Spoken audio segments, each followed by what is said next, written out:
Hola, ¿qué tal? Pues en esta cápsula vamos a platicar un poquito de cómo las cuentas de capital de trabajo, que son las cuentas de activos circulantes, pasivos a corto plazo, influyen en el flujo de efectivo de operación de una empresa. Así que vamos a ver un par de ejemplitos que nos van a ayudar bastante. El primero nos dice, vamos a platicar de orígenes y aplicaciones del efectivo. Con base en la siguiente información, el efectivo aumenta o disminuye en cuanto y clasificar cada acontecimiento como origen o aplicación del efectivo. Bueno, tenemos una fracción de un balance general donde tenemos los activos circulantes, algunos de ellos, y los pasivos también a corto plazo. Tenemos año 1 y año 2, entonces las cuentas por cobrar pasaron de 2.800 a 3.100. ¿Qué significa esto? Que el saldo, las cuentas por cobrar es lo que los clientes le deben a la empresa a crédito. Son ventas que ya se hicieron, el producto ya se entregó, pero aún no se paga.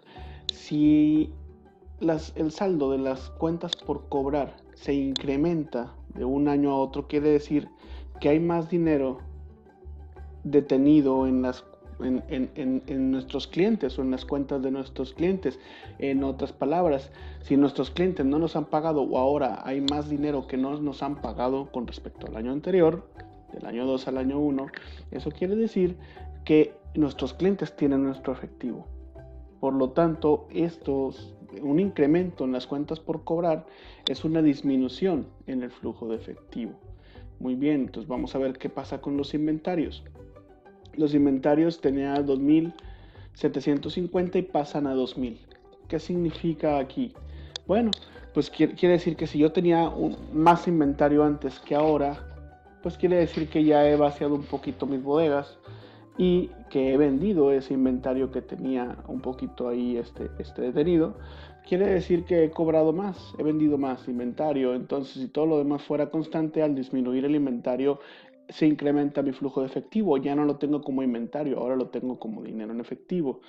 Y vamos a ver también lo que sucede con los pasivos a corto plazo. Las cuentas por pagar pasan de 1.550 a 1.220.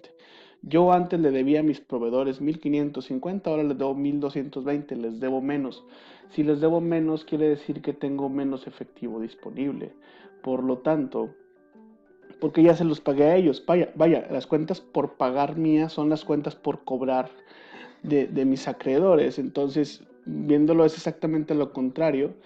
Y una disminución en las cuentas por pagar también es algo negativo para mi flujo de efectivo. ¿Por qué? Porque debo menos. Mi efectivo ya se lo di a mi proveedor y le debo menos, pero yo ya no lo tengo. Y documentos por pagar, que bueno, aquí vemos que de 850 pasa a 1.100, tuvo un incremento. Al ser un incremento, pues quiere decir que le debo más a mis acreedores. Por lo tanto, pues quiere decir que yo tengo el dinero de ellos. Es muy parecido a las cuentas por pagar.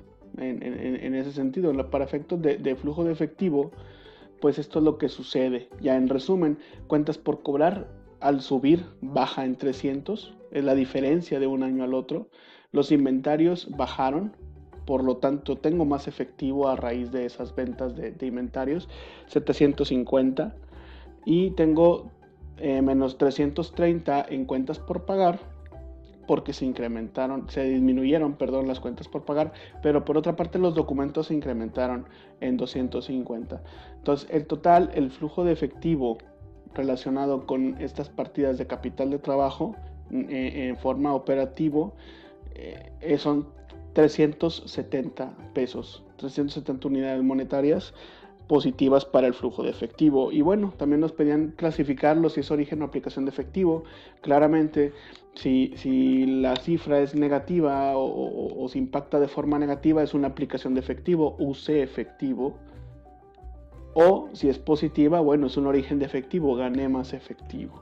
Entonces este ejemplo es muy fácil de entender, es muy práctico, pero nos ayuda bastante a identificar cómo los cambios en las cuentas de capital de trabajo más comunes importan o afectan directamente al flujo de efectivo de operación de una empresa.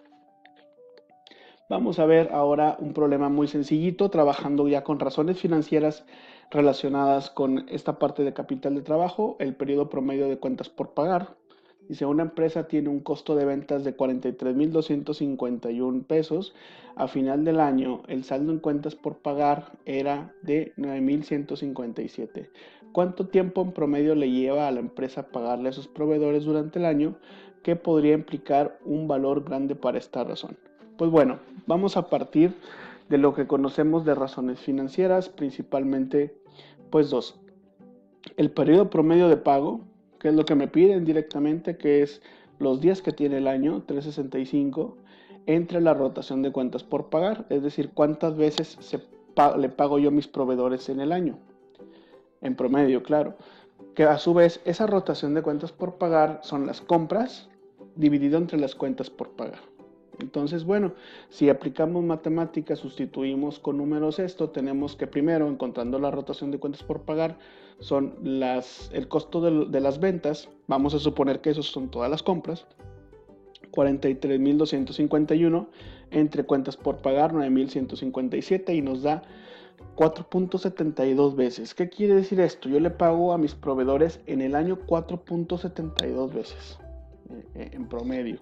Y bueno, con este valor obtenemos el periodo promedio de pago, es decir, el número de días del año entre la rotación de cuentas por pagar, y tenemos que nos da 77,33 días, 77 días. ¿Qué quiere decir esto? Yo me tardo en promedio en pagarle a mis proveedores 77 días. Y bueno, la pregunta, lo que yo quiero resaltar como más importante de esta situación es la segunda pregunta. ¿Qué podría implicar un valor grande de esta razón? Creo que esto es lo más importante, así que pues vamos a analizar un poquito lo siguiente. Vamos a suponer que este es el proceso de la venta de la empresa. Primero yo le compro la materia prima, vamos a suponer que es una empresa que hace transformación, o sea, compra materia prima y vende un producto posterior de un proceso.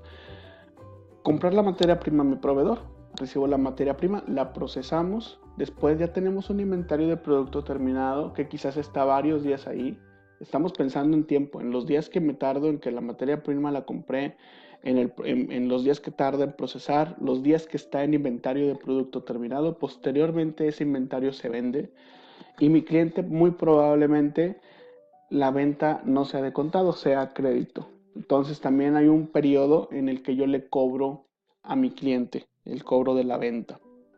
Entonces, pues ese proceso desde que yo recibo en la materia prima hasta que recibo el efectivo de mi cliente, donde se cierra ya la venta, o sea, ya que cobré lo que mi cliente me compró, pues lleva cierto tiempo.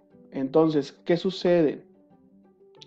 Si el periodo promedio de cuentas por pagar, es decir, el 77 días que acabamos de encontrar, es mayor que este proceso de venta, la empresa se está financiando con el dinero de su proveedor. Imagínense ustedes que nosotros tenemos 77 días a pagar al proveedor y este proceso desde compra de materia prima hasta cobro de la venta me lleva, no sé, 70 días. Quiere decir que yo me tardo menos en fabricar, vender y cobrar que lo que le pago a mi proveedor. Por lo tanto, tiene un impacto bastante bueno para mí, porque quiere decir que estoy trabajando básicamente con el dinero de mi proveedor. Estoy ganando mi dinero antes de que le tenga que pagar a él. Por otra parte, si el periodo promedio de cuentas por pagar es menor que el tiempo resultante de todo el proceso, quiere decir que tendremos que utilizar un financiamiento externo, ya sea de nuestro capital o de otro tipo, ajeno al proveedor, para el tiempo en el complementario. Vamos a suponer que este proceso llevará 100 días y 77 días me los pone mi proveedor, porque es el periodo que yo me tardo en pagarle. Quiere decir que los otros 23 días los tengo que pagar yo, o dicho de otra forma, esos 23 días es dinero que yo tengo parado, que yo tengo invertido en la empresa. Y bueno, esa implicación es muy importante. ¿Por qué? Pues porque cualquiera pensaría, bueno, pues el secreto de todo esto es págale tarde a tus proveedores y cobra pronto a tus clientes. Pues sí, y vamos a enfocarnos más en la primera parte. Pagarle tarde a los proveedores tiene implicaciones importantes. En primer lugar, puede que el proveedor, si yo le pago muy tarde, ya no me venda.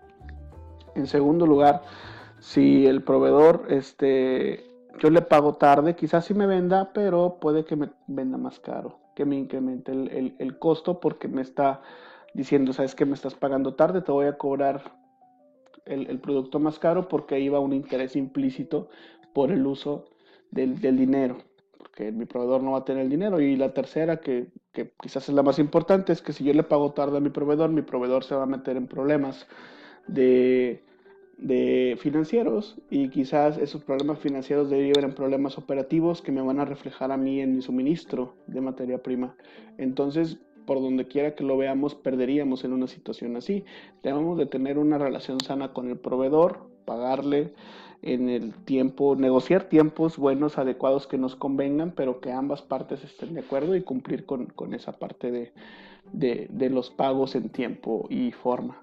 Y bien, bueno, pues esto es lo que quería presentarles en cuanto al impacto de las cuentas en capital de trabajo y la importancia que tienen para el flujo de efectivo. Muchos saludos.